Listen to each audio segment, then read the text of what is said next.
Magandang umaga mga bata. Ako nga pala si Ginoong Rainiel at ako ang inyong guro sa araw na ito. Pwede bang tumayo muna ang lahat para sa ating panalangin?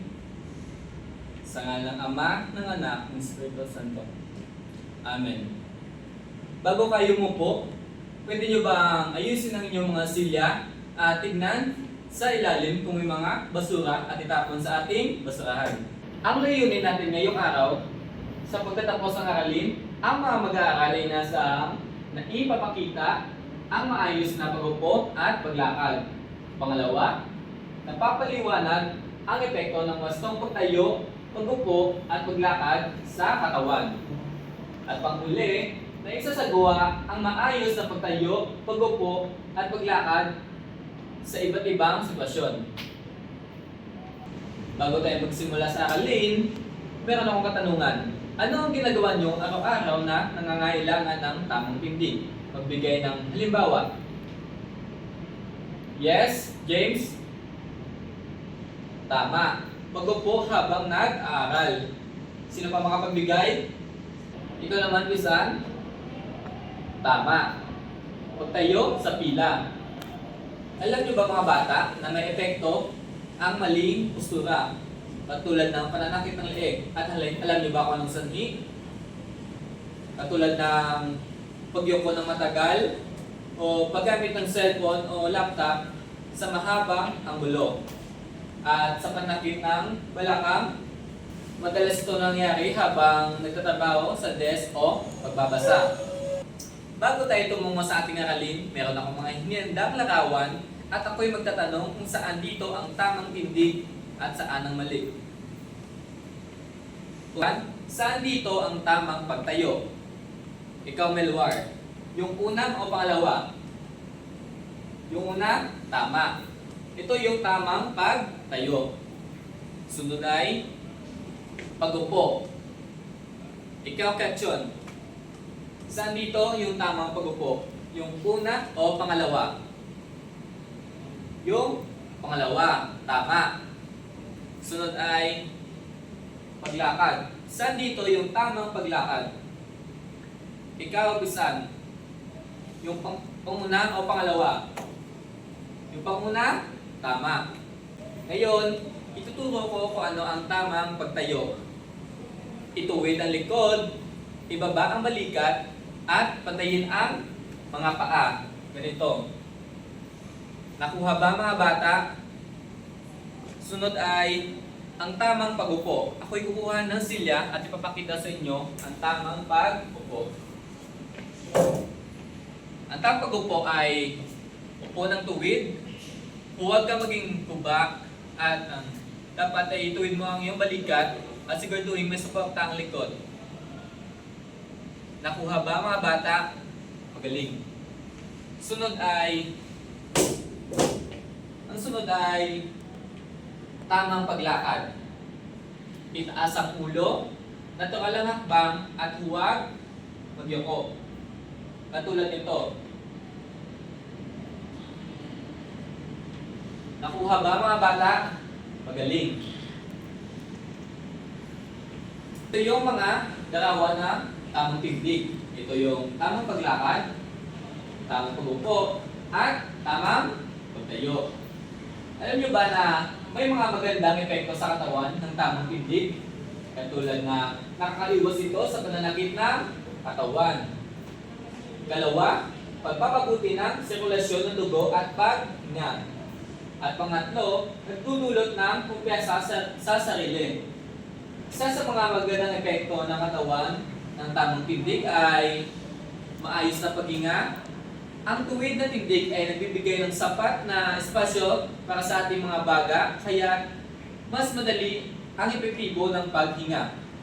Pinapahusay na postura. Nakatulong ang tamang pagkakahanay ng mga buto at kalamnan na nagpapawas ng posibilidad na pagkakaroon ng sakit sa likod at leeg. Ngayon pumunta tayo sa demonstrasyon. Ako ay magpapakita ng tamang pagtayo, pag-upo, at paglakad. At gusto kong makita ang bawat isa sa inyo na ginagawa ang aking ginagawa. Una ay ang tamang pagtayo. nakatuwid, nakababa ang balikat, at nakapantay ang mga paa. Ang pag-upo, dapat nakatuwid ang likod, nakatuwid yung leeg, at dapat may pangalalay sa likod. Katulad nito. At sa paglalakad naman ay nakatuwid ang likod, normal ang lakad, at tuwid din ang leeg. Katulad nito.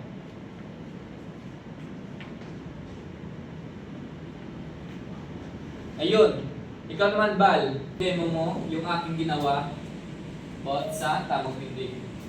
Ngayon, yung tamang pagtayo. Mga bata, dapat nakatuwid yung likod, nakatuwid din yung leeg, tapos nakababa yung balikat. Gaya nito. Nakikita nyo ba? Magaling. Kalawa ay pag-upo. Sa pag-upo ay dapat nakatuwid ang likod, nakataas yung ulo, at dapat may pakalalay sa likod. Katulad nito. Naiintindihan nyo ba? Magaling. At uli ay paglakad. Dapat ay katulad din ng pag-upo at pagtayo. Dapat ang paglakad ay nakatuwid din ng likod, nakataas ang ulo, tapos nakababa ang dalawang balikat, at maglakad ng normal. Tama. Ngayon mga bata, intindihan niyo na ba kung ano ang tamang o wastong pagtayo, pag-upo at paglakad? Magaling.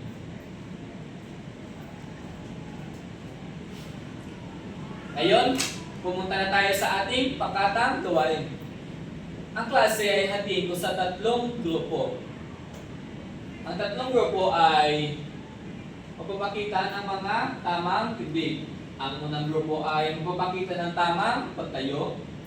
Ang ikalawang grupo naman ay magpapakita ng tamang pag-upo. At ang ikatlong grupo ay magpapakita ng tamang paglakad. Ako ay nandun lang sa likod at mag-oobserba sa bawat grupo. Ngayon mga bata, pupunta na tayo sa ating pagsusulit. At ang ating pagsusulit ay role play.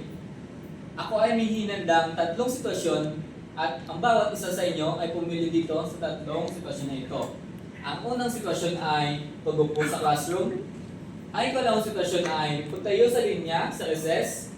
At ang ikatlong sitwasyon ay paglakad sa school grounds kasama ang mga kaklase. Ngayon, sino ang mauna? Ikaw si Mir. Ano ang yung gagawing role play? Pag-upo sa classroom. O tama, ngayon gawin mo. Magaling. Ngayon, sino ang sunod? Pagtayo sa linya sa recess. Ikaw, James. Tama. Ngayon, ang huling sitwasyon ay si Bal ang gagawa. At ang huling sitwasyon ay paglakad sa school grounds kasama ang mga kaklase.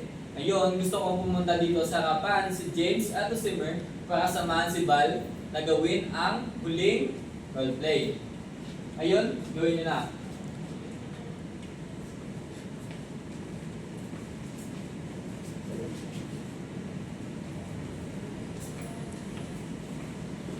Magaling mga bata, nagawa nyo ng tama ang 3 roleplay o sitwasyon na aking inihanda tungkol sa tamang pag-upo, pagtayo at paglakad. Ngayon mga bata, naintindihan nyo na ba kung ano ang mga tamang pagtindig? Yung pag-upo, pagtayo at ang tamang paglakad. Ngayon, magbibigay ako ng sitwasyon na titignan natin kung tama ba o naintindihan nyo ba ang tamang tindig. Ang sitwasyon ay, paano ka tatayo ng maayos habang naghuhugas ng pinggan? Gawin mo nga, Bal.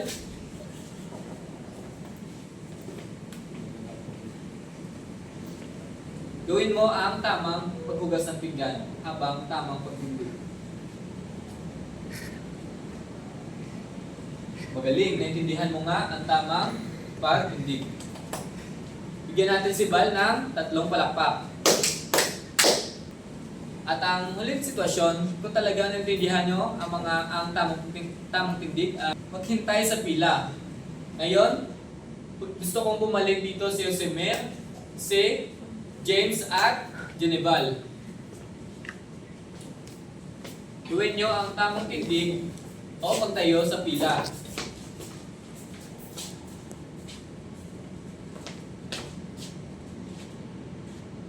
Magaling mga bata. Ngayon bigyan nyo silang tatlo ng 5 palakpak. Ngayon bumalik kayo sa inyong mga silya.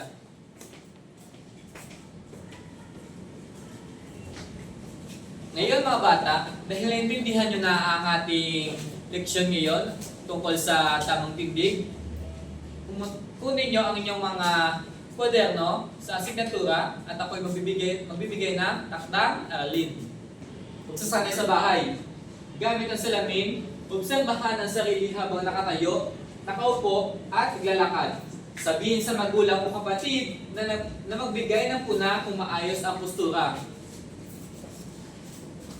Nakopya nyo na ba ang ating takdang aralin? Magaling mga bata.